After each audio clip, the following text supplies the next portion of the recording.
Desejo antigo do Vasco, o goleiro Keiler será reforço do Gigante da Colina. Vamos falar sobre isso?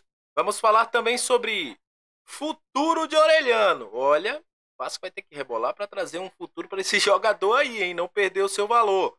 Sobre Verrete e os testes que Ramon Dias quer fazer durante o campeonato estadual. Isso e muito mais a partir de agora no nosso Comentaléu Vascaíno. Então você já sabe, né?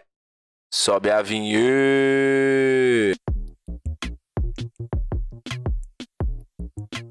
Salve, salve, torcedor vascaíno. Salve, minha galera do Comentaléu. Saudações vascaínas. Estamos entrando no ar para falar de Vasco. Muito obrigado a você que está sempre junto com a gente, que curte, compartilha, que se inscreve no nosso canal e deixa o seu comentário. Muito obrigado a você que está chegando pela primeira vez. Seja muito bem-vindo, eu sou o Léo, aqui é lugar de análise, informação, opinião. Tudo que envolve o Vasco está aqui, é um prazer imenso ter você junto com a gente. Vamos trazer as informações do nosso Gigante da Colina. Só uma informação, né? O Vasco acertou aí realmente a contratação do jogador Pablo Galdamés. O jogador é esperado aqui no Rio de Janeiro. O Vitor Luiz já chegou ao Rio de Janeiro. O jogador já vai passar por exames após ter rescindido seu contrato com o Coritiba. O Sforza é após o pré-olímpico. Só que o Vasco não parou por aí. O Vasco foi buscar um novo goleiro. A gente já estava imaginando isso. O House não foi bem no jogo que teve, nos jogos que teve pela equipe do Vasco alternativa. E o Vasco buscou um nome que o Vasco já buscava no ano passado, acabou não saindo essa negociação, que é o goleiro Keiler. Goleiro que estava no Inter, o goleiro será emprestado ao Vasco e vem para ser a sombra do Léo Jardim. Se o Léo Jardim ficar neste ano como foi em 2023, o goleiro Keiler não vai ter chance. O Ivan teve chances ainda, porque o Léo Jardim chegou depois, o Ivan teve a chance lá na Flórida, depois jogou alguns jogos pelo Carioca, e o Léo Jardim de imediato assumiu a titularidade e daí não saiu mais. Se o Léo Jardim continuar fazendo o que está fazendo, o Keiler vai ser mais um que vai passar pelo Vasco, vai ficar ali. Se não, ele vai ter sua chance. Vamos ver também como é que o Ramon Dias vai se portar durante esse início de campeonato, porque, como eu trouxe a informação daqui a pouco no vídeo, eu vou falar também sobre isso, ele vai fazer aí uma mescla, vai testar todo mundo para saber aonde ele precisa de posições ou não. Mas enfim, a contratação do Keiler, então Vasco fecha com o Vitor Luiz, o Galdamés, o Keiler e assinará o contrato com o Sforza. Saídas, Peck, segundo o Pedrosa, já assinou o contrato com ele e a Galaxy, o LA, né, como eles gostam de dizer, Los Angeles Galaxy, e com isso o jogador será jogador do time americano. Nos próximos dias o Vasco deve confirmar essa situação também. E aí o Peck, inclusive, participou de gol agora há pouco pela seleção pré-olímpica, está deixando o Vasco. O Marlon Gomes foi anunciado pelo Shakhtar Donetsk. O jogador, como eu já tinha dito aqui, os moldes da sua negociação, 12 milhões de euros, podendo chegar aí mais 4 milhões, chegando a 16 milhões de euros. Uma dessas metas, como o Tébaro Schmidt trouxe, é o time do Shakhtar poder jogar duas vezes aí a fase de grupos da Champions. Aí o Vasco receberia mais 2 milhões, a outra meta não foi informada. Então, os dois jogadores deixando o Vasco, dois jogadores que inclusive Ramon Dias disse, né, foram propostas financeiras muito boas e eles quiseram sair. Quem quer sair, meu irmão, tem que ir mesmo, não tem com que ficar no Vasco. O Orelhano, que ainda está no Vasco, tem uma situação bem não vou dizer polêmica, mas às vezes complicada. Porque o salário do Orelhano hoje é um salário, querendo ou não, alto para os padrões da Argentina. A gente sabe como está a economia da Argentina. Alguns clubes da Argentina já demonstraram interesse na volta do jogador.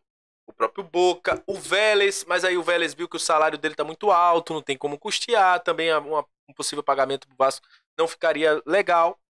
O Tajeres agora é mais um time que está de olho na situação, até porque eles têm uma negociação com o Gustavo Bou, e aí poderia, se a negociação com o Gustavo Bou não der certo, pode vir buscar o Orelhano, mas aí vai ter que pagar. Agora chegou sua hora, Facide, de você pagar, gente.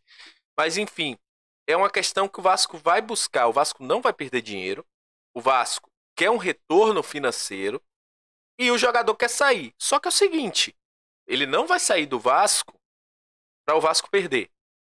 Por exemplo, Palácios. Palácio agora está sendo vendido provavelmente para o Boca. O Vasco já aceitou o que o Boca quer para o Palácio. Só falta o Colo-Colo, que tem os outros 50% a aceitar também. Então vai ser tipo Palácios, cara. Só vai sair do Vasco se ele der um lucro. O Palácio, inclusive, já foi vendido uma parte para o Colo-Colo, agora o Vasco já pode estar vendendo mais uma parte para o Boca Juniors e o Vasco vai tirar esse dinheiro do Palácio. A questão com o Orelhano é igual. O Orelhano só sai do Vasco se tiver um retorno financeiro. Ah, Léo, mas ele não quer ficar. O Vasco vai deixar até chegar uma proposta que agrade o Vasco. Isso está claro, não é só fazer a vontade do jogador, obviamente. Então, se ele quer sair do Vasco, ou ele vai ter que tirar um dinheiro do bolso e comprar o seu passe, aí ele dá o passe dele para quem ele quiser, ou o time que quiser vai ter que chegar aqui com uma proposta muito boa para que o Vasco possa vender o jogador. Essa é a situação do Orelha. Outra situação que eu deixei claro aqui para vocês ontem, aí eu falei no pré-jogo, falei no pós, sobre Verrete. Ah, o Verrete vai negociar com o Grêmio, os representantes do Verrete vão negociar com o Grêmio. Gente, não dá pra gente acreditar em tudo que a gente vê. O Verrete é um jogador com contrato até 2025 no meio do ano do Vasco, somente, sem renovação. Há uma multa. Não é somente chegar e dizer que vai levar o jogador. Não é isso, não existe isso. Hoje, eu inclusive falei aqui no final do outro vídeo, vou falar agora com mais ênfase, o Hernan, que é o representante do jogador, deixou claro a ESPN. Já estamos acertados com o Vasco, falta somente assinatura para que ele possa renovar contrato com o Vasco. O Alexandre Matos deixou claro para a galera da Atenção Vascaínos que, olha, não sai. Então, vamos, obviamente, tem informações que são quentes, mas tem informação que é só para tumultuar. Ah, tá travada a negociação com o Verrete. Ah, o Verrete não vai ficar no Vasco. Isso dá like. Isso dá muita visualização. Por isso, às vezes, a gente tem uma visualização um pouco mais baixa, porque a gente não gosta disso. Então, infelizmente, essa questão de informação tem que ter muito cuidado. E o Verrete fica no Vasco, como trouxe aí tanto o Alexandre Matos quanto o empresário do jogador. Então, Verrete fica no Vasco. Sobre Ramon Dias, o Vasco viaja nesse sábado. E o Ramon Dias está fazendo algo que eu acho muito interessante. Eu sempre falo isso aqui no estadual. O Vasco vai testar sim as opções. Por exemplo, o Verrete ficou fora, o próprio Medel ficou fora, Lucas Piton. Para quê? Para testar as peças que a gente tem. Não dá para você testar um jogador no meio da temporada. Você tem que testar agora no início. O Vasco testou, o Ramon Dias testou o De Luca, testou a zaga com o Maicon e Léo, que já se conhecem. Testa o Ryan no ataque, o Igor Julião no lateral. E lá em Brasília, o Vasco pode fazer esses testes também. Eu sei que é um jogo comercial, mas o Ramon Dias, como ele mesmo falou, a pré-temporada, início de temporada é para isso. É para testar. Ele vai utilizar o Campeonato Carioca para testar. Por isso ele deixou o Paulinho no banco, o Payet no banco, para readquirir a forma física e também para testar os jogadores que estão fora. Há uma possibilidade da volta de Verrete para esse jogo. O Medel tinha sentido algo no finalzinho da partida contra a equipe do Maldonado, mas pode sim estar à disposição. E o Lucas Piton também, outro jogador que deve voltar ao Vasco aí. Vai depender muito desse treino deste sábado, para saber quais jogadores estarão à disposição de Ramon Dias. Mas enfim, a questão é essa. O Medel, como eu falei, sentiu algo no finalzinho ali do jogo contra o Maldonado, foi substituído. A comissão técnica achou por bem deixar ele de fora, também para testar as outras opções, mas é uma opção sim para voltar a partida contra a equipe do Bangu. Então é isso. Agradeço bastante a sua audiência, agradeço a você que está aqui junto com a gente. Até a próxima, saudações vascaínas e valeu.